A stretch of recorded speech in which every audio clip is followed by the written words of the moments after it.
कुछ बताता चलूँ उन हवालों से। सबसे पहले आज ये जो कोरोना वायरस की एक नई किस्म ओमिक्रॉन के नाम से एक नया वेरिएंट जो इस वक्त दुनिया में आया है, इसके ऊपर असद उमर साहब ने और डॉक्टर फैसल ने ब्रीफिंग दी। ये जो नया वायरस है ये भी एक वेरिएंट ही है कोविड का, और इससे इसका जो अभी तक दो चीज़ें जो हमें मालूम हुई हैं वो ये है कि ये बहुत तेज़ी से फैलता है। लेकिन दो चीज़ें जो भी मालूम होनी है उनमें यह है कि ये जो मौजूदा वैक्सीन हैं ये इसके ऊपर कितनी इफ़ेक्टिव हैं, और दूसरा ये कि इसका जो लीथल है ये कितना लीथल है। ये दो चीज़ें अभी हमें मालूम नहीं हैं।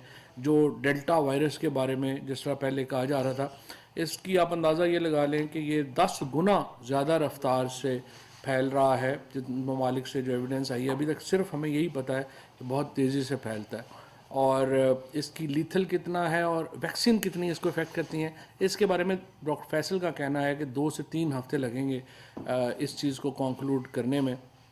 इसलिए आज काबीना ने ये दरख्वास्त की है सूबाई हुकूमतों के साथ भी और आवाम के साथ भी कि अपनी जो वैक्सीन है उसको फ़ौरन मुकम्मल करवाएं, ताकि वैक्सीन हमारी ज़्यादा से ज़्यादा लगी हों। अभी हमने जो इक़दाम किए हैं हमें उम्मीद है कि ये अभी फ़ौरी तौर के ऊपर इसमें शायद हम हफ्ता 2 हफ्ते इसमें डिले कर सकेंगे। पाकिस्तान आएगा ये ज़रूर, क्योंकि हमारी इतनी ट्रैफिक है इसको रोकना बड़ा मुश्किल होता है। आएगा ये ज़रूर। अब तक हमने जितनी शानदार तरीके से कोरोना में पाकिस्तान ने ये जंग लड़ी है, हमें उम्मीद है कि हम इसको भी शिकस्त दे लेंगे। लेकिन दोबारा जिस तरह पहली 4 लहरों में कौम ने मुकाबला किया है, वैसा ही मुकाबला जो है हमें इस 5वें इस वेरिएंट का भी चाहिए होगा।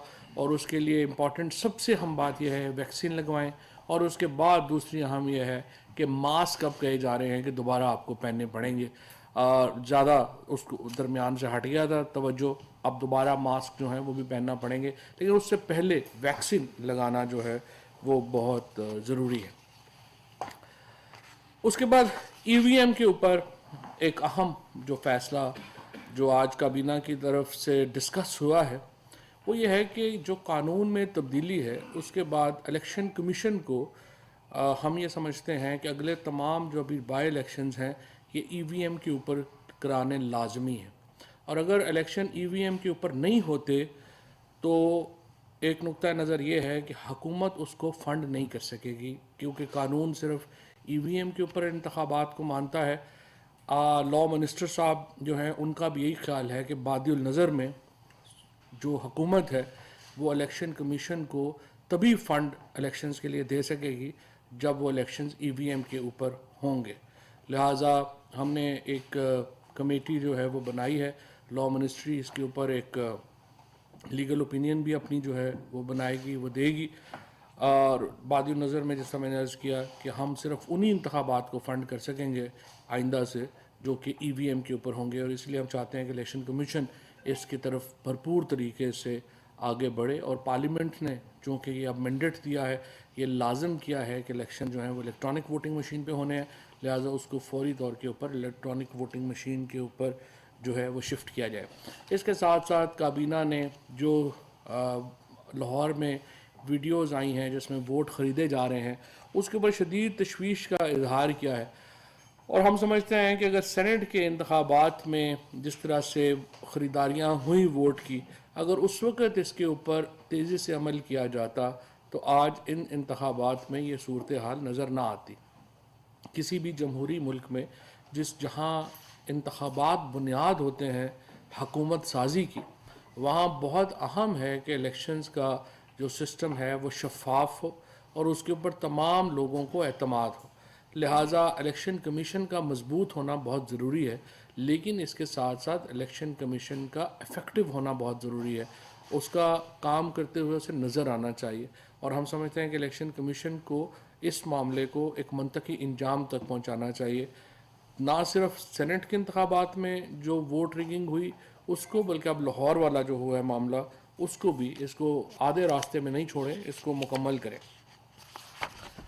और इसके साथ हमने आज काबीना ने एक तफसीली जो साइंस मिनिस्टर साहब ने शिबली फराज ने एक पूरी डिटेल पैकेज भी दिया है कि कितनी मशीनें चाहिए होंगी, किस तरह से उसको आगे बढ़ना होगा। वो हम इलेक्शन कमीशन के साथ चाहते हैं कि उस शेड्यूल के मुताबिक भी वो आगे बढ़े। इसके साथ मैं आपको थोड़ा सा ये बताता चलूँ कि सऊदी अरेबिया से $3 बिलियन का जो पैसा जो हमारा उन्होंने स्टेट बैंक में रखवाना था, उसकी जो फॉर्मेलिटीज़ जो हैं वो मुकम्मल हुई हैं। उसके साथ 1.2 बिलियन डॉलर का जो तेल है उसकी फॉर्मेलिटीज़ जो हैं वो मुकम्मल हो गई हैं, जो डेफर्ड पेमेंट के ऊपर अब हमें मिलेगा। और उसके साथ ITFC ने $762 मिलियन इजाफी जो हैं वो पाकिस्तान को जो हैं वो दिए हैं, जिससे फौरी तौर के ऊपर डॉलर की कीमत में इस्तेहकाम आने का इम्कान होगा। प्रेजेंटेशन हुई है वीकली प्राइसेस जो हमारे किचन आइटम्स हैं उनके ऊपर, और ये एक थोड़ा बेहतर सूरत हाल है कि मुसलसल कीमतों में जो है वो अब हम देख रहे हैं कि कमी आई है। ये 0.67% जो है उससे इसमें 0.67% जो है वो इसमें कमी आई है। और एक माह के अंदर चीनी की कीमत जो है उसमें 60 रुपये से ज़्यादा की कमी हुई है। ये चीनी की कीमत में इजाफा हुआ था, ये बुनियादी तौर के ऊपर जब सिंध हुकूमत ने क्रशिंग सीज़न को डिले किया उसकी वजह से जो है वो हमें एक इजाफा देखने में आया था। वो तकरीबन 60 रुपये के से ज़्यादा जो है वो कमी हो गई है। पंजाब में गन्ने की 25 रुपये फ़ी 40 पंजाब में चूँकि जो 25 रुपये फ़ी किलो ज़्यादा था, सिंध ने उसकी क्रशिंग रोकी थी जिसकी वजह से ये हुआ था। अब 60 रुपये चीनी की कीमत जो है वो नीचे आ गई है। हमारा जो इम्पोर्टेंट मसला इस वक्त जा रहा है वो कराची और हैदराबाद जैसे शहर हैं, जहाँ पे बदकिस्मती से ये जो कह रहे थे कि PTI की हुकूमत जो है वो बड़ी ना तजुर्बाकार हुकूमत है, इनको हुकूमत नहीं करनी आती। तो जो वहाँ पे 30 साल से बरसर इक़्तिदार हैं उनसे बुनियादी चीज़ों की कीमतें भी कंट्रोल नहीं हो पा रही। इस वक्त जो थैले का ये जो आटे का थैला है या जो बाकी वहाँ पे चीज़ें हैं जिस पे मैं 1 मिनट बाद आता हूँ, वो तमाम इस वक्त सिंध में महंगी हैं। और हम दोबारा चीफ मिनिस्टर को ये कहना चाहते हैं कि आप अपने मामलात को दुरुस्त करें। 40% जो हमारा सेंसिटिव प्राइस इंडेक्स है उसका जो टेबल है वो कराची की वजह से ऊपर नीचे होता है। तो 40% जब कराची में कीमतें ऊपर होती हैं तो वो सारा SPI हमारा ऊपर जो है वो आ जाता है।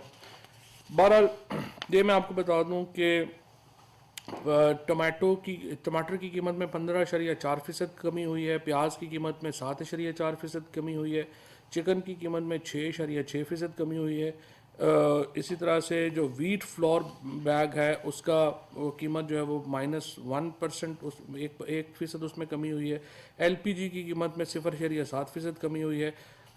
चावल में एक तो 0.6% कमी हुई है, लेकिन उसके साथ मैंने सुबह ये ट्वीट भी किया था कि इस साल पाकिस्तान में बम्पर क्रॉप है चावल की। तकरीबन 9 मिलियन मैट्रिक टन चावल हमने इस साल हमारे किसानों ने पैदा किया है, और 4.75 अरब डॉलर यानी 4 अरब और 75 करोड़ डॉलर जो है इससे हमें ज़र मुबादला इंशाअल्लाह आने का इम्कान है, जो कि हमें एक्सपोर्ट से जो है वो मिलेगा। इसके साथ साथ जो बाकी मैं शहरों का कंपैरिजन थोड़ा सा सिर्फ आपके सामने रखना चाहता हूँ। रावलपिंडी, गुजरांवाला, लाहौर, फैसलाबाद, सरगोदा, मुल्तान, इन तमाम जगहों के ऊपर 20 किलो का जो आटा है वो 1100 रुपये का है, लेकिन कराची में 1404 रुपये का और हैदराबाद में 1443 रुपये का। इसी तरह से पेशावर में भी 1100 का है, बन्नू में 1147 रुपये का है, कोयटा में, खुजदार में, क्योंकि यहाँ पे भी कराची का है तो इन शहरों में भी जो है वो 1400 रुपये और 1386 रुपये का है। लेकिन आप अंदाज़ा लगाएं सबसे महंगा आटा इस वक्त पाकिस्तान में हैदराबाद में है जो 1443 रुपये का है, और उसके बाद कराची में है जो 1404 रुपये का है। बाकी तमाम पाकिस्तान में आटा जो है वो इस वक्त 1100 रुपये में जो है वो मिल रहा है। इसी तरीके से चीनी में आपको बता दूँ, रावलपिंडी, गुजरांवाला, लाहौर, फैसलाबाद, सरगोदा, मुल्तान, बन्नू, पेशावर, इन तमाम में 90 रुपये की है चीनी। और अगर चीनी इस वक्त महंगी है तो वो कराची में है जहाँ 100 रुपये की जो है वो मिल रही है, और उसके बाद ये जो खुजदार है वहाँ 96 रुपये की मिल रही है। बाकी हर जगह के ऊपर तकरीबन चीनी जो है वो 90 रुपये की इस वक्त अवेलेबल है। इसके साथ जो हमारा दाल मूंग है और जो चना है वो भी हमारे ज़्यादातर शहरों में जो है वो 115 रुपये 142 रुपये के दरमियान है। कराची में ये 195 रुपये का और हैदराबाद में 159 रुपये का, जो क्लियरली बताता है कि जो सिंध हुकूमत है वो अनफॉर्चुनेटली अपने मामलात जो हैं उनको नहीं देख पा रही, और वहाँ पे कराची और हैदराबाद की जो महंगाई है उसकी वजह से हमारा एक ओवरऑल सेंसिटिव प्राइस इंडेक्स जो है वो ख़राब हो रहा है। बाकी जो आइटम्स हैं पाकिस्तान, इंडिया, बांग्लादेश और श्रीलंका का अगर आप कंपैरिजन करें तो उसमें तकरीबन तमाम चीज़ों में सवाए चाय के, चाय हमारे यहाँ 1309 रुपये की है केजी, बांग्लादेश में 897 रुपये की है, इंडिया में 1203 की है और श्रीलंका में 1170 की है। उसके अलावा तमाम जो आइटम्स हैं, चाहे वो गंदम है, चाहे वो दालें हैं, चाहे वो शुगर है, कुकिंग ऑयल है, वेजिटेबल घी है, पोटैटो आलू हैं, ऑनियंस हैं, ये चिकन है, ये तमाम इवन एग्स हैं, इस रीजन में सबसे अगर कहीं सस्ते हैं तो वो इस वक्त पाकिस्तान में है। अब इससे ज़्यादा जो कुछ मुमकिन है कि इंटरनेशनल इन्फ्लेशन है उसके होते हुए जो कुछ मुमकिन है वो इस वक्त जो है वो हम जो है वो कर रहे हैं। मैं यहाँ पे थोड़ा सा ये भी आपको बताता चलूँ कि आखिर में यहाँ पे जो यूरिया है, इस वक्त आलमी मंडी में यूरिया की कीमत 8,500 रुपये फ़ी बैग है। पाकिस्तान में इसकी कीमत 1700 रुपये फ़ी बैग है, और इस वक्त अगर एक ट्रक पाकिस्तान से बाहर जा रहा है तो 70 लाख रुपया बंदा जो है वो स्मगलिंग में कमाएगा। तो आप अंदाज़ा लगा लें कि ये कितना बड़ा बेनिफिट है जो हमारे ज़िम्मेदार को और किसान को मिल रहा है। और यहाँ पे एक इसकी वजह से फिर मतलब सही नहीं लगता कि हर बार जो बंदा यूँ लगता है कि आप सिंध को या सिंध हुकूमत को कोई पॉलिटिकल पर्पज़ से आप तनकीद का निशाना बना रहे हैं, लेकिन फैक्ट्स इतने आप समझिए कि सामने हैं कि उनके ऊपर आप क्या कहें उनको। अभी भी आप देखिए कि अचानक जब ये कीमत में इतना बड़ा फ़र्क आया है कि 1700 रुपये की बोरी यहाँ पे है और तकरीबन 8,500 की बोरी जो है वो आलमी मंडी में 10,500 रुपये की बोरी है और यहाँ पे 1700 रुपये की है। अचानक 6 महीनों में सिंध में यूरिया की खपत जो है वो 53% बढ़ गई है। अब ये तो नहीं हो सकता, जाहिर है कि वहाँ पे होर्डिंग हो रही है, जाहिर है वहाँ से स्मगलिंग को फैसिलिटेट किया जा रहा है, जिसकी वजह से हमारा जो पंजाब का किसान है उसको ये ब्लैक में मिलना शुरू हुई है। और इसके ऊपर भी मैं ये समझता हूँ कि सिंध हुकूमत को जवाब देना चाहिए और इस होर्डिंग को हर सूरत में जो है वो ख़त्म जो है वो करना चाहिए। हमने पंजाब में इसके ऊपर नोटिस दिया है और 400 रुपये तक की इसमें कमी आई है। तकरीबन 347 FIRs की गई, 244 जो हैं वो गिरफ्तारियाँ हुई, 21,111 इंस्पेक्शन हुई और 480 वेयर हाउस सील किए गए और तकरीबन 3 करोड़ रुपए के करीब जो है वो जुर्माना किया गया। ये पंजाब में हो रहा है, सिंध में नहीं हो रहा। तो सिंध में बदकिस्मती से चूँकि ये सारे खुद ही वहाँ पे मुलव्वस हैं तो वो किसकी तलाशी लें। अब कैबिनेट की तलाशी लेने से तो वो रहे। अच्छा जी, इसके बाद जो वैसे तो ये मैंने इस पे भी बात करनी है, ये जो हमारा माशाल्लाह आया हुआ है EVM का जो आज हाई कोर्ट में जो हुआ है, राना शमीम साहब का जो एफिडेविट है उसके ऊपर भी, लेकिन कुछ मैं आपको फैसलों का पहले बताता चलूँ। पेट्रोलियम डिवीजन ने काबीना को झेली इदारों में MD और CEO की खाली असामियों के हवाले से ब्रीफिंग दी है। 4 असामियाँ खाली हैं, इन पर तैनाती का अमल जारी है। सरीन एयर और प्रिंसली जेट्स और PIACL को कौमी हवाबाजी पॉलिसी 2019 के तहत इनका जो लाइसेंस है उसको रिन्यू किया गया है, तजदीद की गई है उसकी। काबीना ने वजारत हवाबाजी की सिफारिश पर सिविल एविएशन अथॉरिटी रूल्स के तहत हवाई अड्डों के अतराफ़ में कायम बुलंद इमारतों की हद मुकर्रर करने की मंजूरी दी। ये वज़ीर-ए-आज़म साहब का एक बड़ा ही ज़्यादा आप समझिए कि मौक़िफ़ है कि हमारे शहर जिस तरीके से बढ़ रहे हैं यहाँ पे हमारे ग़ज़ाई किल्लत हो जाएगी। शहरों को बाउंड करना ज़रूरी है ताकि वो एक ऊपर जाएं और इधर जो है वो ना फैलें। इसके साथ साथ मैं आपको ये भी बताता हूँ कि अमीन असलम साहब को ये सौंपा गया है काम कि वो जो लाहौर में स्मोक है और ये बाकी शहरों में भी अब फैल रही है, इसके ऊपर एक लॉन्ग टर्म पॉलिसी लेकर आए, क्योंकि स्मोक के ऊपर हम बात तो करते हैं जब तकलीफ़ होती है, जब ख़त्म हो जाता है तो फिर हम उसके ऊपर चले जाते हैं। तो एक लंबी पॉलिसी जो है वो हमें इसके ऊपर चाहिए कि वो क्या करेंगे।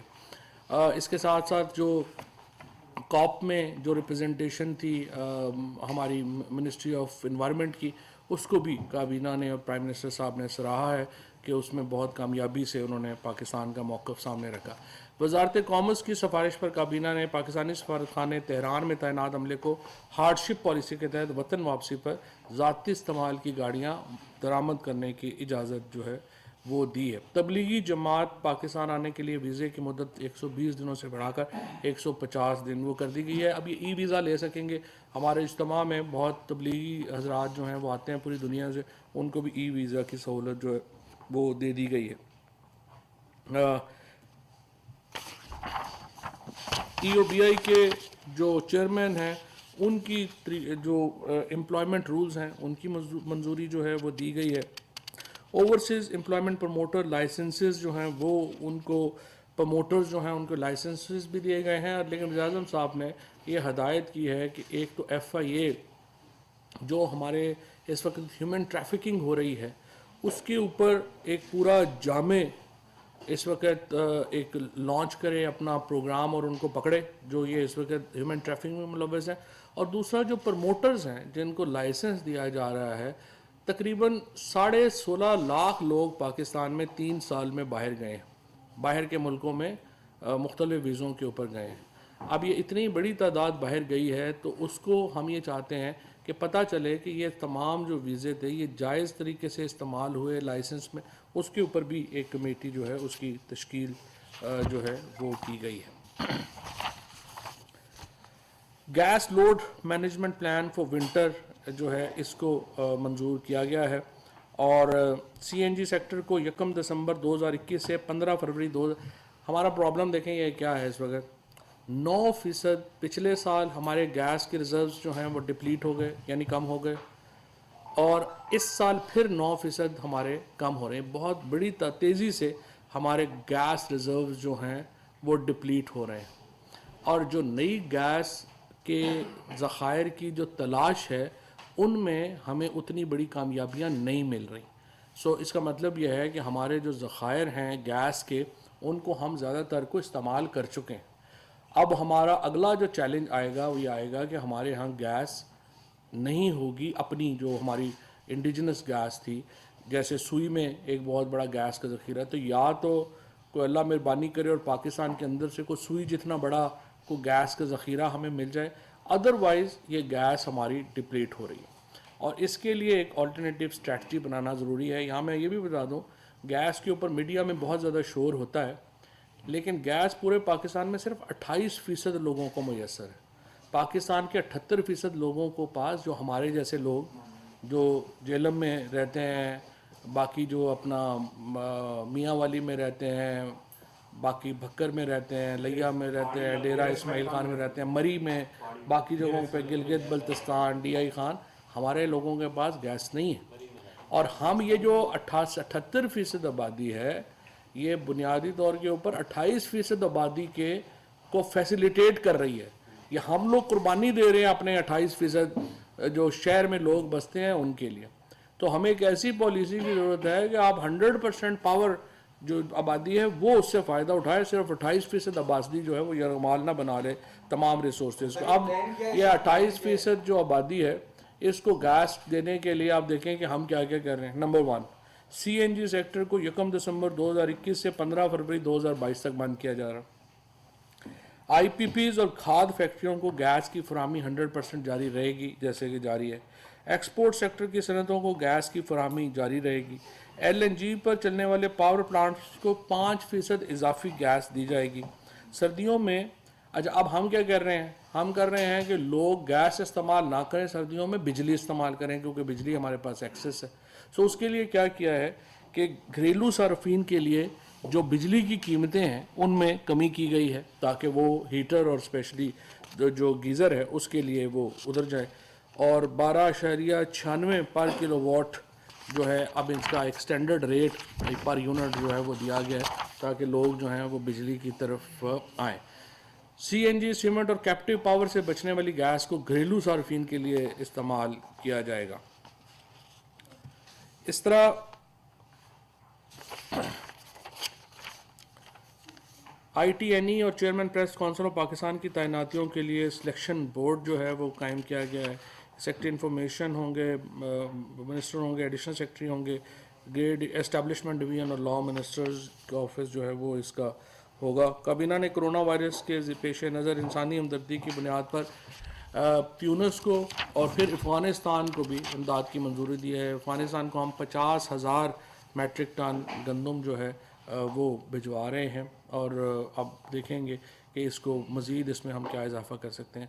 मोहम्मद सलीम साहब को नया चेयरमैन प्राइवेटाइजेशन कमीशन तैनात जो है वो किया गया है और खाद के ऊपर तफसीली ब्रीफिंग हुई है, लेकिन वो इसलिए कुछ तो मैंने आपको चीज़ें बता दी हैं, बाकी कल खुसरो इसके हवाले से डिटेल प्रेस कॉन्फ्रेंस करेंगे और बताएंगे कि किस तरह से ये जो कीमतें हैं उनको खाद की जो कीमतें हैं उनको हमने एक हिसाब किताब में रखा है। एक और बहुत ही इम्पॉर्टेंट डेवलपमेंट में OIC ममालिक के वज़राए ख़ारजा का ख़ुसूसी इजलास पाकिस्तान में मुनक़िद होगा। ये मैंने आपको कुछ अर्सा पहले ये बताया था कि हम कोशिश कर रहे हैं कि इस तरह से एक जो वज़राए ख़ारजा है वो जो अफ़गानिस्तान के अंदर एक ह्यूमन क्राइसिस है उसके लिए एक इजलास मुनक़िद करें और उसमें ये सारी चीज़ें डिस्कशन हो। अब ये इजलास जो है पाकिस्तान की और ये जो इसको पाकिस्तान में इंशाल्लाह ये मुनक़िद हो रहा है। इसके शेड्यूल भी बता देता हूँ। अच्छा, इसके साथ साथ जो मैं ये बताऊँ कि आज जो इस्लामाबाद हाई कोर्ट में बड़ी दिलचस्प प्रोसीडिंग्स हुई हैं उनके ऊपर काफ़ी हैरानकुन तौर के ऊपर वो जो राना शमीम साहब हैं वाइस प्रेसिडेंट PMLN वो कह रहे हैं कि अपना ये एफिडेविट ही मेरा नहीं है और मेरा एफिडेविट जो है वो तो लॉक है। अब सवाल ये पैदा होता है कि वो लॉक एफिडेविट जो है वो अखबार तक कैसे पहुंचा और अखबार जो है उसने वो एफिडेविट कैसे जो है वो छाप दिया।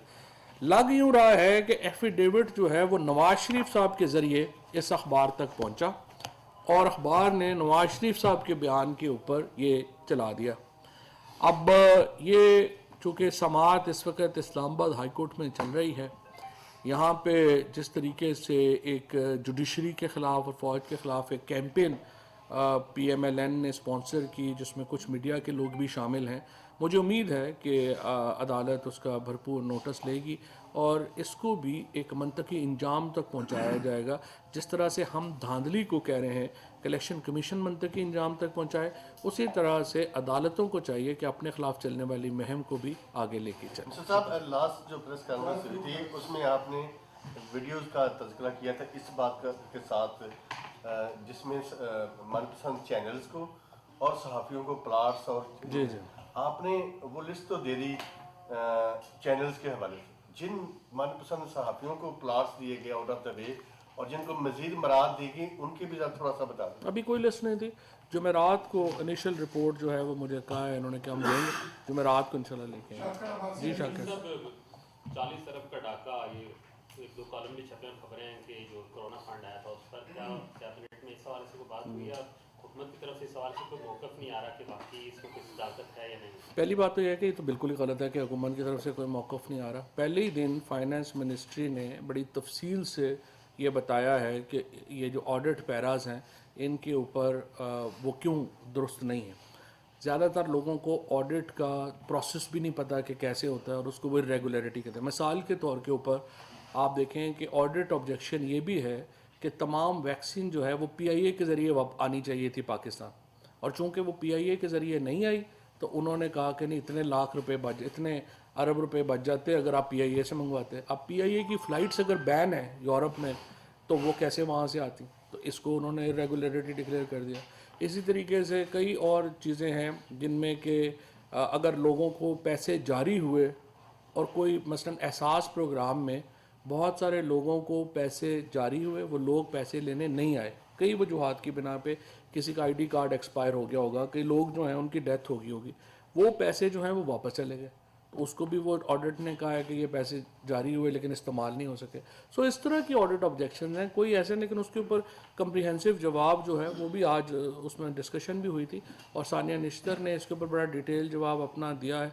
बाकी तीनों एजेंसीज जो इसमें इन्वॉल्व हैं उन तीनों को कहा गया है कि आप इसका एक डिटेल जवाब जो है वो दें। फवाद साहब ये बताइएगा, आज वफाकी काबीना ने ये कहा कि अगले तमाम इलेक्शन ईवीएम के जरिए होंगे, तो इससे क्या ये जाहिर नहीं हो रहा कि एक आईनी इदारे को ब्लैकमेल करने की कोशिश की जा रही है हुकूमत की जानब से कि हम तब तक आपको फंड्स नहीं देंगे जब तक आप जो कानून मंजूर हुए, आज उस पर सारा कंसेंसस नहीं है, इससे पहले जो भी इंतखाबी कवानीन मंजूर हुए वो कंसेंसस के साथ हुए। तो क्या पाकिस्तान तहरीक इंसाफ की हुकूमत, जिसका मोटो ये था कि हम इदारों को मजबूत करेंगे, वो इदारों को फंड्स के नाम पे आईनी इदारों को ब्लैकमेल करेंगे? आप पार्लियामेंट को ब्लैकमेलर कह रहे हैं? कानून तो पार्लियामेंट ने, आपका क्या नाम है? ऑन शराजी साहब, पार्लियामेंट को ब्लैकमेल नहीं आप कह सकते, क्योंकि पार्लियामेंट ने कानून बनाया है। आप तमाम इदारों का एहतराम करें। अच्छा सर, ये हमारे साथी ओम साहब ने ये बात की है, आज इलेक्शन कमीशन की तरफ से ये चीज़ें आई हैं कि हुकूमत जो है ईवीएम मशीनों पर जो है दबाव डाल रही है, लेकिन हम आईनी इदारा हैं और इसको दबाव को मुस्तरद करते हैं, हम अपने तरीके से चलेंगे। और अब जो आपकी जो स्टेटमेंट है कि फंड्स के हवाले से भी वफाकी काबीना ने एक बड़ा फैसला लिया है, उसको कैसे देखते हैं? दोबारा टेसल की तरफ तो नहीं चीज़ें जा रही, जो पहले ऐसा लग रहा था, तासुर दिया जा रहा था पिछली कैबिनेट में कि मामला जो है वो अफवाह तफहीम के साथ आगे चलेंगे। अफवाह तफहीम ही है, तो पार्लियामेंट का फैसला है। इलेक्शन कमीशन समेत तमाम इदारे उसको मान के चलने के पाबंद। अपना फवाद चौधरी साहब ये बताएं कि यकीनन आप जो ईवीएम की बात है, पार्लियामेंट के कानून का एहतराम होना चाहिए। कानून की हुक्मरानी इसी नतीजे में है कि अगर आप कानून पर अमलदाराम और उसकी रूह के मुताबिक निफाज करते हैं, लेकिन आपने जो इंदिया दिया है कि हम कानून के मुताबिक फंड्स नहीं दे सकेंगे। अब एक दो जिंदगी इलेक्शन की बात नहीं है, निगरान हुकूमत ने इस मुल्क में पाकिस्तान में आम इंतखाबात कराने हैं, और अगर आपकी नज़ीर कायम हो जाती है फंड्स न देने की, तो निगरान हुकूमत के वक्त इस पाकिस्तान में कयास पैदा नहीं हो जाएगा, वो कैसे इंतखाबात कराएंगे? शुक्रिया। निगरान हुकूमत तो तब आती है जब फंड्स रिलीज़ हो चुके होते हैं, पहली बात तो ये। दूसरी बात यह है कि निगरान हुकूमत हो या मुंतखब हुकूमत हो या कुछ भी हो, वो उस वक्त तक आगे बढ़ नहीं सकती जब तक उसे कानून जो है वो ये इजाज़त ना दे।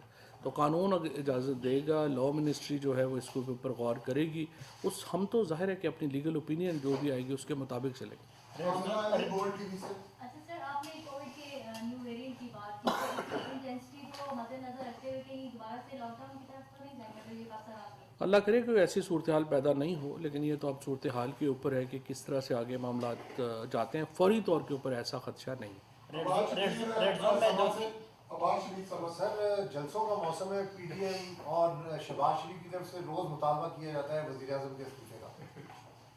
ये तो बरसाती मेंढक हैं, सर्दियों में निकलते हैं और गर्मियों में गायब हो जाते हैं। तो पीडीएम की इतनी अब क्या उसके ऊपर क्या बात करें। Thank you sir. नाज़रीन, वफाकी वज़ीर इत्तलात व नशरियात चौधरी फवाद हुसैन काबीना इजलास पर ब्रीफिंग दे रहे थे। उनका कहना था कि आज के काबीना इजलास में कोरोना वायरस के नए वेरिएंट के हवाले से ब्रीफिंग दी गई है। वैक्सीनेशन के अमल को जल्द अज जल्द मुकम्मल करने की हिदायत की गई है।